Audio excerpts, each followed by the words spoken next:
You know, when I saw the Extreme Duel event was back in Yu-Gi-Oh! Master Duel, I got really nervous because the last two, they were pretty terrifying. The Nibiru version of the Extreme Duel event had everyone terrified of special summoning a certain number of monsters, and, well, I didn't even do skill drain because I just didn't want to deal with it. But when I saw Skull Invitation, I looked at myself and I said, you know what? Maybe that's an invitation I can accept. Welcome to Extreme Duel Skull Invitation, the event. Hello folks, I'm the Ghost Knife, and welcome back to more Yu-Gi-Oh! Master Duel, and as you saw in the intro today, we're going to be tackling the Extreme Duel Skull Invitation event. If you've never seen this card, it's pretty simple. Anytime a card is sent to the graveyard, its owner takes 300 damage. Basically, at the start of the Extreme Duel, you and your opponent get this card, and every time a card is sent to the graveyard for whoever, you take 600 points of damage, which can be kind of tricky to work around. It means basically everything you do is taxed unless you get rid of Skull Invitation, but I decided I was going to take a different route. I was looking at the decks that I had, and I was like, what deck doesn't really play into the graveyard, but can also be kind of fun and offer up some interesting counterplay for my opponent? So of course, I did what I always do when there's an event. I decided to play Sue Ships because I have a problem. Now hear me out, there's actually a good reason for this. Most of our Sue Ship cards don't actually want to send their materials to the graveyard, they just want to use them to make our big powerful XYZ battleships. So we can very easily create these really powerful negates like Uni-class Super Dreadnought, or just cards that allow us to get more card advantage and give us a bunch of protections. And because I'm also playing Sue Ships, I also have the Adventure Package, which doesn't interact with the graveyard too much. Roughly, when you go for the whole Adventure line, you take about 1,200 points of damage. Both Skull Invitations are on the board, which you don't really care about for the fact that you have an Omni Negate and the ability to keep flicking your cards back to your opponent's hand. And yeah, this is just a really, really fun deck, and I haven't played it in a while, and I figured it was kind of decent for the event, so let's see how I getting here into our first duel for the event. Here we go. 1 Skull Invitation, 2 Skull Invitations, So for our first game, with our first opening hand, we have a pretty interesting hand. Water Enchantress gets us into our entire adventure line, and the rest of the hand is okay. Harpies is better on the kickback. Triple Tactic Talons can be really, really powerful if our opponent plays something during the main phase.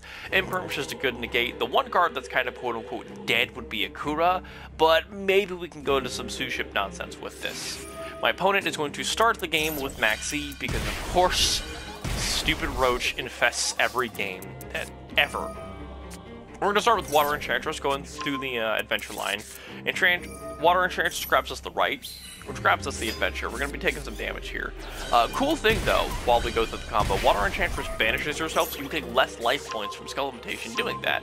We're going to go ahead and discard Triple Tactic Talent, mostly because it looks like my opponent isn't doing anything, and I kind of want to go into the Sue Ship part of my deck and have Harpy's Feather Duster in case they have crazy back row. So I'm going to go ahead and take some more damage from that, lose my talent, which might have been the wrong play in some people's eyes, but I'm like, whatever, it's fine. They get their second card, and I'm not gonna lie, I was getting kind of nervous. I didn't want them to get another card off of Maxi because I thought it was every summon, because I see this card and I try to negate it, or I just don't play it around it because whatever, Maxi is stupid. So I should have Akurid to try to dig a little bit deeper to try to get a Sue Ship, but I'm like, whatever, it's fine. We're gonna have a negate and we have an Omni Negate, so maybe something good can come out of it. My opponent is going to Foolish Burial. Okay. Yeah. Get wrecked, Maxi. Alright, getting into our next game here, our opponent has decided to go second, which should bother me, but it doesn't, because I'm looking at my hand and I'm just going, wow, I love this hand. We can do so much with this. We're going to go ahead and use Shari Red, revealing Shari, using Shari Red to grab Uni, going into our Super Dreadnought.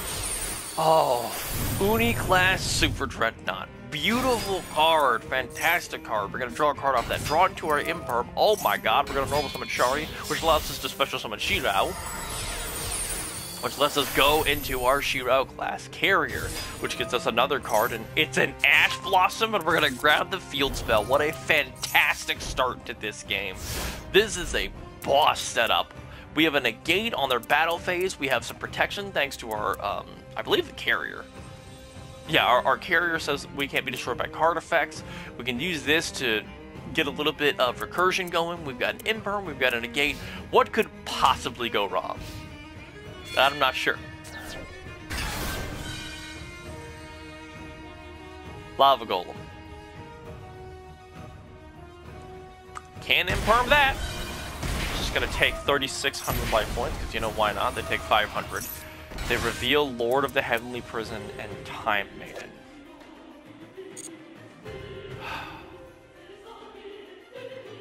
Okay, Time Lord's in the event with Lava Golem.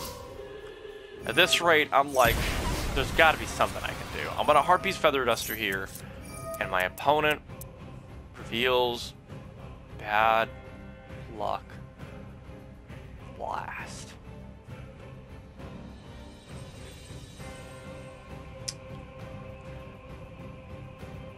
I die on the crackback, so I just surrender. Yeah, I don't know what to say about that. All right, you know what? Let's try to reset the vibe here. We're gonna go ahead and start with our adventure combo with a interesting hand, to say the least. We're gonna go ahead and take some damage. You've seen the adventure combo by now. We're gonna go through it pretty uninterrupted. Oh, look, Maxi! Everyone's favorite stupid bug. And at this rate, I'm like, whatever. It's fine. It's fine. It's fine. They're gonna draw one card off of us because they played it too late. Who cares? So I'm gonna go ahead and go to the Wandering Griffin Rider, get rid of our Thrust. But they did activate a card on our turn. So I'm gonna go ahead and use Triple Tactics Talent to look at my opponent's hand. What you got? They have an interesting hand. I don't know what in the world this card is or does, but it's there. One Day of Peace is terrifying to see.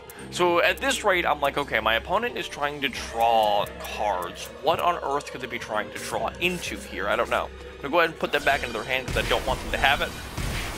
He's Wandering Griffin Rider here, just to get some nonsense going. Go ahead and grab our Draco back, putting Draco back on the board. Equipped it to our adventure token, and we have a Called By, an Ash, and an Omni Negate if we need it. And I'm feeling pretty confident with our amount of interaction here. My opponent plays Chicken Game, which is terrifying.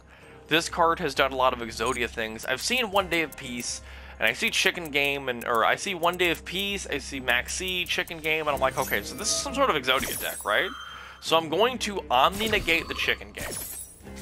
Because I'm like, okay, obviously they want to draw cards. That's their game plan here. They can take some free damage. They're going to activate the Triple Tactics Thrust. And I'm like, okay, no, we're going to Ash Blossom that. Because you're obviously trying to draw cards here. Now, we know that they have the talents, so it's whatever. They're going to draw 2 cards. We've made them burn 2 cards to try to draw cards. So maybe I've stopped Exodia. They're going to go ahead and draw 2 cards. Take some more damage. I'm pretty confident about this, and you've got to be kidding me. It's Horus. They played Thrust and Chicken Game to Talent's draw into King's Sarcophagus. Sometimes your opponent just wants it more than you. They're going to start their Horus nonsense, going to start discarding cards, putting cards into the graveyard, taking a bunch of damage. Maybe they don't get what they need here, I'm not quite sure. But too late do I realize that this game is just essentially over. We're going to get rid of a card for that, and at this point, they're going to start special summoning monsters, and I misread this card. And I'm like, cool, so I need to banish Happy because it has actual stats, because I misread this. And I didn't realize it's 1,200 attack and defense for each Horus monster you control. So I'm going to go ahead and get rid of Happy to try and stop my opponent from doing something. We're going to take some damage for that, whatever, who cares. Maybe we stop their plays, I'm not sure. They're going to go straight into battle. We're going to take some battle damage, but it's fine. And I'm sorry, they can just... Why do they get to do that? Yeah, so King Sark just says, yeah, you're getting rid of your monster, who cares? I'm gonna get in 2,400 points of damage, and at that rate I'm like, there's nothing I can do, I lose. So we scoop another game.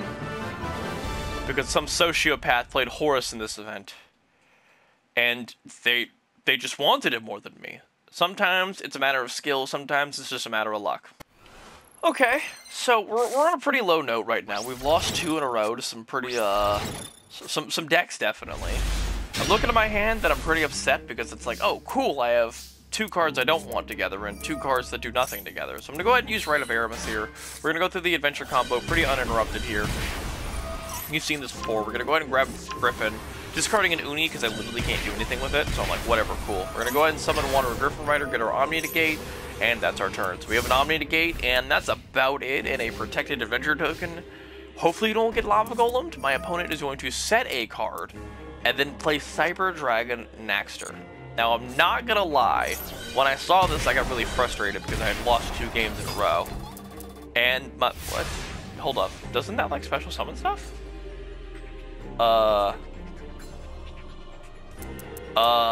Did they discard the wrong card? I am confusion. Okay. We're gonna kaiju their card, because I don't know what their card does. I don't want that nonsense in my life. We're going to drag back one of their back row. Painful decision into our Shari. And now we can play the Suship part of our deck. Gonna go ahead and summon the Uni using Shari. So we special summon both cards. Which lets us get another Shari, which we're going to grab a Shari Red. We're going to modify Shari's effect to be a level 5. So that way we can go back into everyone's favorite Super Dreadnought, the best card in Suships. We're going to draw a card. We can't attack our opponent directly, but I'm going to go ahead and just walk over the Kaiju that I made. They're going to try and Blazing Mirror Force me. Which is, you know, a really good card in this event, but I've got Wanderer Griffin Rider. I'm like, you know what? Nah, we're not going to do that, actually. Peace. Get that nonsense out of here. By the way, my Kaiju's dead. Getting rid of my Kaiju, so I'll take the 600 damage here, which is fine. I can go ahead and punch away at my opponent for 2,000, and on main phase 2, we're going to use Fateful Adventure to grab our Griffin again. I'm going to get rid of the Painful Decision we drew, because even though it's good, it's not really going to be that great, and I want my Omni Negate, and potentially my Shari Red is better than the Painful Decision, so we're going to go ahead and use Wanderer Griffin Rider's effect again, get another Omni Negate. Now we have a Negate on their battle phase, we have an Omni Negate. My opponent tries to special summon a Cyber Dragon monster, and I'm like, nah, we're not doing that. We're going to stop that nonsense. Our opponent's going to be taking some more damage here, and they're going to scoop it up. They're like, you know what? You just wanted it more, and guess what? I did. Okay. Our opponent has elected to go first here, which is oh my god, what is this hand?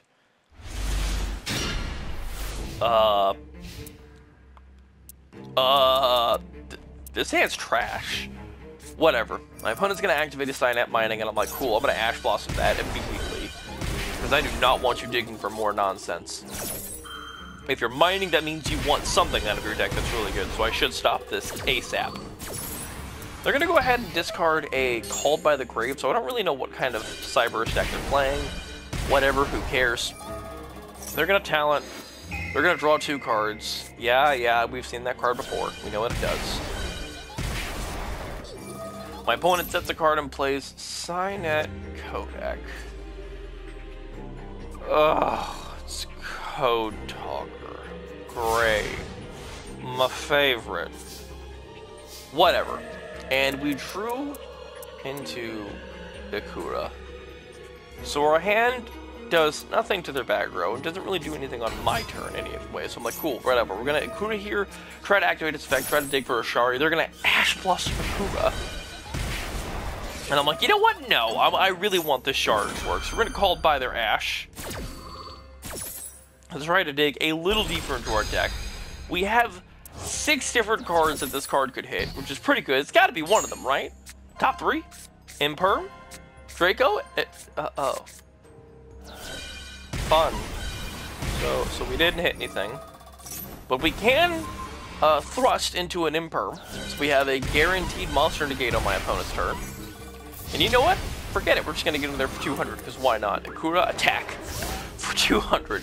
Bet you never seen that on anyone else's YouTube channels. 200 down, about 1 million more to go. My opponent is going to special summon a Mathmech Sigma, and about nothing else. They're going to attack into our Ikura here, which, whatever. Anything could have gotten rid of it. I do not imperm their Sigma because there is literally no reason to. And we draw into the right of Aramis here, which is one of our better draws. Use right, do our whole entire adventure line uninterrupted. You've seen this before. We're going to go ahead and discard the Uni, because I can't really do anything with it at this point, or I can do something. So I'm going to go ahead and play the Wandering Griffin Rider. We've seen this combo many times. We're going to try to get rid of their back row, and they're going to activate Imperm?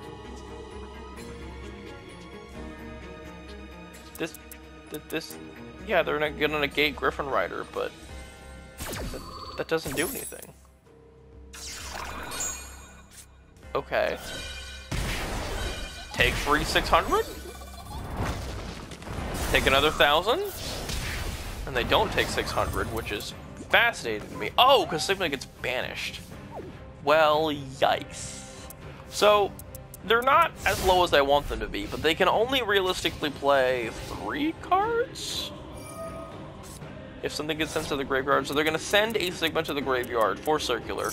And I'm like, yo, I've played Math Mech enough times to know that now we're going to auto negate this. Especially when your hand is so low. No thank you. That's going to go to the graveyard. Get that nonsense out of here, please. They're down to 600 life points. And I'm like, alright, what you got for me? They're going to bring back Math Mech Sigma. And because I forgot that this card banishes itself, I decided to try to end the game as funnily as possible. And I'm like, Raigeki for the win! Destroy Sigma, take 600 life points of damage! Oh. Right. Whatever. Whatever. Fine, we're just gonna attack with the adventure token. Who cares? Get out of here. Oh, what a game.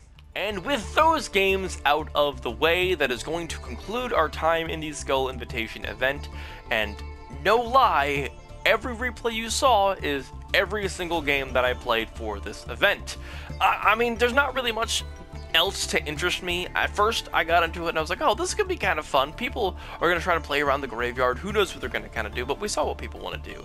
They want to play their typical kind of pile decks and still win, which is, you know, not really interesting to go up against. The only thing that caught my interest was playing against another burn deck, but I just do not have the resources to build a burn deck of that caliber so I can try to enjoy the event in that fashion myself. But hey, who cares? I got to play another silly event with another Sous Ship deck, which is my signature Sous Ship deck, and that's always a good time for me. I love getting to come back to Sous Ships and playing them in events they probably don't belong in, because it's probably one of my top 3 decks, if not one of my top 2 decks. Anyways, thank you for tuning in. I hope you enjoyed these games as much as I enjoyed playing them. Without further ado, folks, I've been the Ghost with Knife. Now do me a favor and get the hell out of here.